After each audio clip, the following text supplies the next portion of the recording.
भारत के सुनियोजित नगर planned cities of India Chandigarh. इस नगर का प्लान 1950 में एल्बर्ट मेयर द्वारा तैयार किया गया था। बाद में प्रसिद्ध वास्तुशिल्पकार ले कोर्ब्यूज़ियर ने इसको संशोधित करके 1952 में प्रस्तुत किया।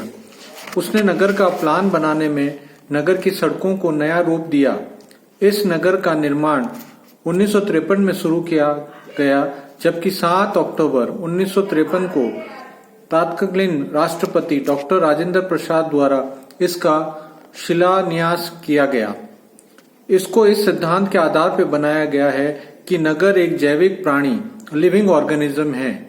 ये नवीन व्यक्तित्व वाला नगर है। इसका ढांचा बिल्कुल नए प्रकार का है। ये वर्तमान समय का सुंदर नगर है। ऐसी विशेषताएं रखने पर किसी भी नगर को गर्व हो सकता है। वर्तमान चंडीगढ़ नगर का कुल क्षेत्रफल 80 वर्ग किलोमीटर है। प्रारंभ में इसको 1.5 लाख लोगों के लिए बसाया गया था। बाद में इसको और बढ़ाकर 3.5 लाख लोगों के लिए विस्तृत कर दिया। आज इसकी जनसंख्या 2001 की जनगणना के अनुसार 8,08,796 है। इस नगर पर प्रारंभ में लगभग 18 करोड़ रुपए का व्यय हुआ था। इसका बसाव स्थान बड़ा ही उत्तम है। ये समस्त भूमि पर है तथा उत्तर से दक्षिण दिशा में 1 अंश का ढाल रखता है। उत्तर में शिवालिक पहाड़ियां हैं तथा इसके दोनों ओर 2 नदियां बहती हैं। चंडीगढ़ प्राकृतिक दृश्यों की सुंदरता रखने वाला नगर है। उत्तर में एक बड़ी झील है जो इसकी सुंदरता में 4 चांद लगाती है। इस झील के चारों ओर बहुत ही अच्छा पार्क बनाया गया है जो नगरवासियों को उनके खाली समय में मनोरंजन प्रदान करता है। इस नगर का रूप भी बड़ा सुंदर है।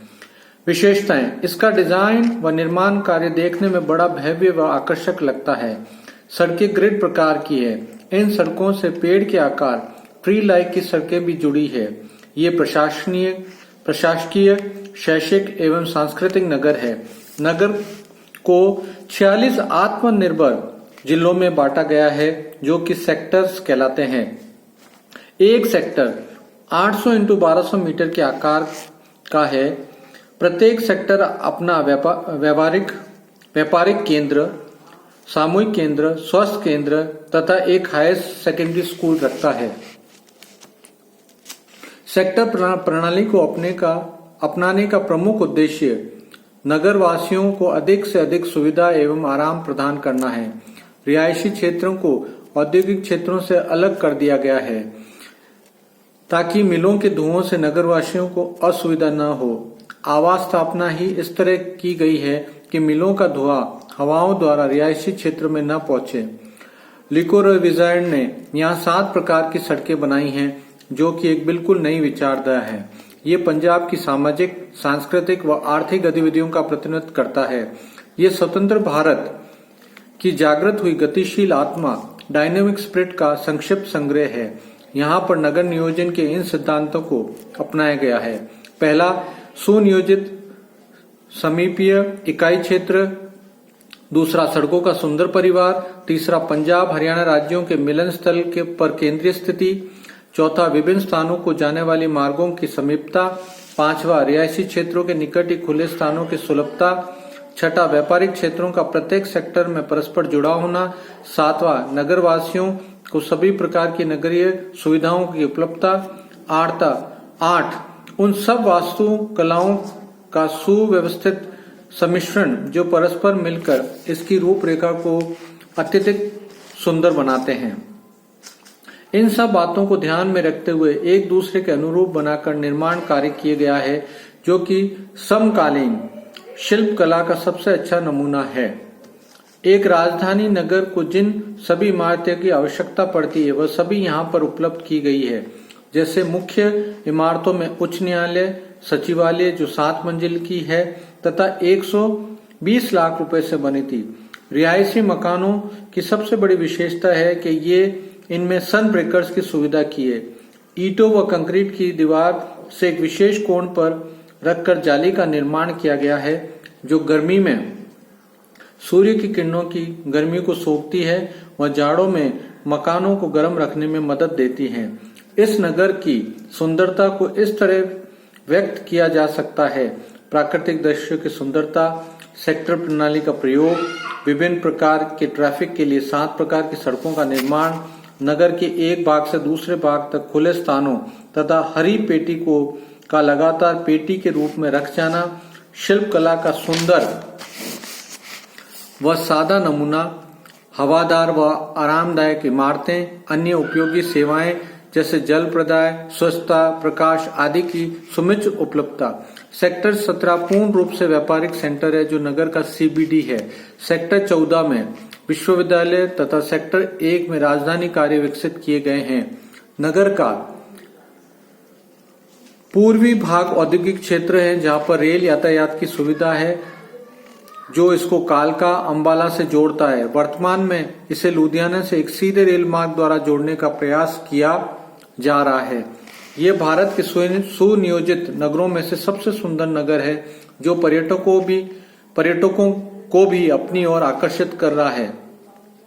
चंडीगढ़ पर जनसंख्या के बढ़ते दबाव को देखकर इसके दक्षिण में मोहाली नगर की स्थापना पंजाब सरकार व उत्तर पूर्व में पंचकुला नगर की स्थापना हरियाणा सरकार ने कर रही है। मोहाली ये चंडीगढ़ का दक्षिणी विस्तार कहा जा सकता है।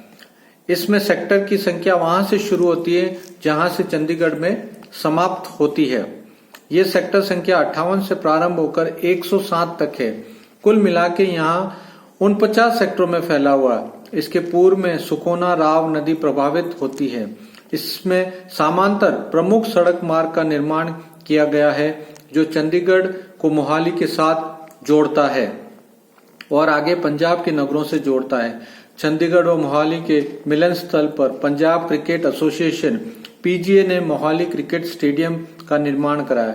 इसके समीप फोर्टिस अस्पताल स्थापित किया गया है। सेक्टर 81-82 के उत्तरी सिरे पर रेल स्टेशन स्थापित किया जा रहा है। सेक्टर 62 में बस स्टैंड स्थापित किया गया है। सेक्टर 68 में प्रशासकीय भवन की स्थापना की जा रही है। सेक्टर 70 के समीप मुख्य बाजार व सेक्टर 87 में उप बाजार की स्थापना होगी। इसका डिजाइन विश्व की प्रसिद्ध संस्थान फेला फॉक्स एसोसिएट्स द्वारा तैयार कराया गया है। यह नगर एक आत्मनिर्भर इकाई होगा। इसका अपना शॉपिंग मॉल, सामुदायिक केंद्र, शिक्षण संस्थान व अस्पताल होगा। यह चंडीगढ़ पर बढ़ते हुए दबाव को कम करने में सहायक रहेगा। इसके बाद बात करते हैं गांधीनगर की। ये गुजरात राज्य की नई सुनियोजित राजधानी है जो साबर नदी के दाएं किनार पर अहमदाबाद के 24 किलोमीटर उत्तर में स्थित है। ये 5500 हेक्टेयर भूमि में बसाई गई है। अहमदाबाद और इसके बीच में हवाई अड्डा है। बम्बई दिल्ली राष्ट्रीय राजमार्ग साबरमती के 5 किलोमीटर दूर से होकर गुजरता है। जुलाई 1964 में इस नगर का निर्माण तब शुरू हुआ जब इसका बसाव स्थल तेल रहित घोषित कर दिया। इस नगर का डिजाइन भारतीय संस्कृति के अनुरूप रखा गया है। विन्यास आयताकार रखा गया है। नदी के किनारे पर सड़क पर प्राकृतिक दृश्यों की प्रचुरता है।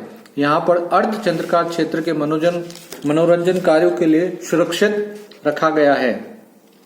निम्न आय वर्ग के मकान नगर के मध्य भाग के समीप तथा उच्च आय वर्ग के मकान बाहरी भाग में बनाए गए हैं ताकि निम्न आय वर्ग पर यातायात व्यय का भार न पड़े।